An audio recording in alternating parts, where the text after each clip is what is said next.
एक चिड़िया ने गुस्से में समुद्र को सुखा दिया। आइए सुनते हैं चिड़िया के दृढ़ निश्चय से कैसे परास्त हुआ समुद्र। श्रीमद् भागवत गीता सार कथा। एक गौरैया की कहानी, एक रोचक घटना। जय श्री कृष्ण। दोस्तों, आज हम आपके लिए श्रीमद् भागवत गीता से एक छोटी सी चिड़िया के दृढ़ निश्चय की एक रोचक कहानी लेकर आए हैं। बहुत समय पहले की बात है। एक छोटी सी गौरैया समुद्र के किनारे एक गड्ढे में घोंसला बनाकर रहती थी। वहां उस गौरैया ने 2 अंडे दिए। सुबह होने पर अपने अंडों को वहीं छोड़कर वो गौरैया दाना चुगने निकल गई। शाम को दाना चुगने के बाद जब गौरैया वापस आई तो उसने देखा उसके अंडे वहां नहीं थे। वो घबरा गई। उसने आसपास देखा परंतु उसे कोई नहीं दिखा। तब उस गौरैया ने समुद्र से पूछा, समुद्र, मैंने यहाँ अपने 2 अंडे रखे थे, क्या तुमने देखा?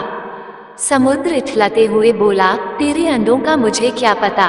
समुद्र के इठलाने से गौरैया को अंदाजा हो गया कि उसके अंडे समुद्र ने ही चुराए हैं। वह समुद्र से बोली, तुम्हारे अलावा यहाँ और कोई नहीं है, इसलिए तुम्हें जरूर पता है कि मेरे अंडे कहाँ हैं।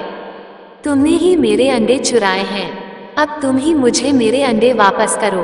गौरैया की यह बात सुनकर समुद्र को हंसी आई और वह अहंकार में बोला, मुझे नहीं पता तुम्हारे अंडे कहाँ हैं। ढूंढ सकती हो तो ढूंढ लो। ये सुनकर गौरैया गुस्से में बोली, मेरे अंडे वापस करो, नहीं तो मैं पूरे समुद्र का पानी सुखा दूंगी। ये सुनकर समुद्र गौरैया पर हंसने लगा। गौरैया गुस्से में एकटक समुद्र को देखने लगी। समुद्र की लहरें आती और जाती परंतु गौरैया उसे घूरती रही। गौरैया बोली, समुद्र, तुम ऐसे नहीं मानोगे, अब मैं तुम्हारा पानी सुखाकर ही रहूंगी। ऐसा कहकर गौरैया अपनी नन्ही सी चोंच में समुद्र से पानी लेती और किनारे पर डालती। इस तरह करते करते उसे सुबह से शाम हो गई।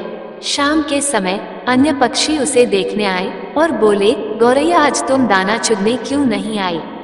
परंतु गौरैया तो गुस्से में कुछ नहीं बोली, बस अपनी चोंच में समुद्र से पानी लेती और किनारे पर डाल देती।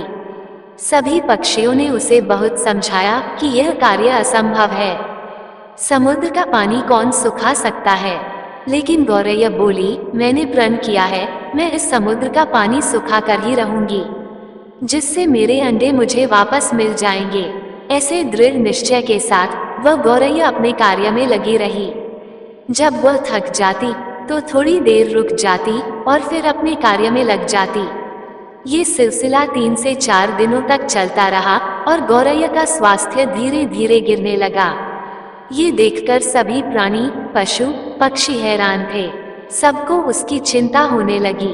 तब सभी पक्षी मिलकर पक्षियों के राजा गरुड़ देव के पास पहुंचे और उनसे बोले, महाराज, ये नन्ही सी गौरैया अपनी जिद पर अड़ी है और इतनी विशाल समुद्र का पानी सुखाने का प्रयास कर रही है। ये सुनकर गरुड़ देव समुद्र तट पर गौरैया के पास पहुंचे और बोले, गौरैया, क्या हम तुम्हारी कुछ मदद कर दें?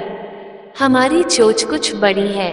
गौरैया गुस्से में बोली, यह मेरा काम है, मुझे करने दो, मुझे किसी की मदद नहीं चाहिए। गरुड़ देव समझ गए कि गौरैया अपने बच्चों की चिंता से गुस्से में है। तब गरुड़ देव भगवान श्री हरि विष्णु के पास गए और उनसे मदद की विनती करने लगे और बोले, प्रभु, आप सृष्टि के रचयिता हैं, अब आप ही कुछ चमत्कार कर सकते हैं। ये नन्ही गौरैया जिद में आकर समुद्र का पानी सुखाने की ठान बैठी है, जो कि संभव नहीं है। भगवान विष्णु ने देखा कि गौरैया निरंतर अपने कार्य में लगी है। उसके दृढ़ निश्चय को देखकर प्रसन्न होकर भगवान श्री हरि विष्णु ने समुद्र देव से पूछा और गौरैया को उसके अंडे लौटने को कहा। भगवान विष्णु की आज्ञा अनुसार समुद्र पीछे हटा और गौरैया ने उसमें से अपने अंडे निकाल लिए और वह इठलाते हुए बोली, देखा, मैंने कर दिखाया। दोस्तों, इस कहानी से हमें ये शिक्षा मिलती है कि कोई भी कार्य छोटा या बड़ा नहीं होता। यदि दृढ़ निश्चय कर ले तो असंभव कार्य भी ईश्वर की मदद से पूर्ण होता है। जय श्री हरि विष्णु। जय श्री कृष्ण। दोस्तों, आपको ये छोटी सी प्रेरणादायक कहानी कैसी लगी?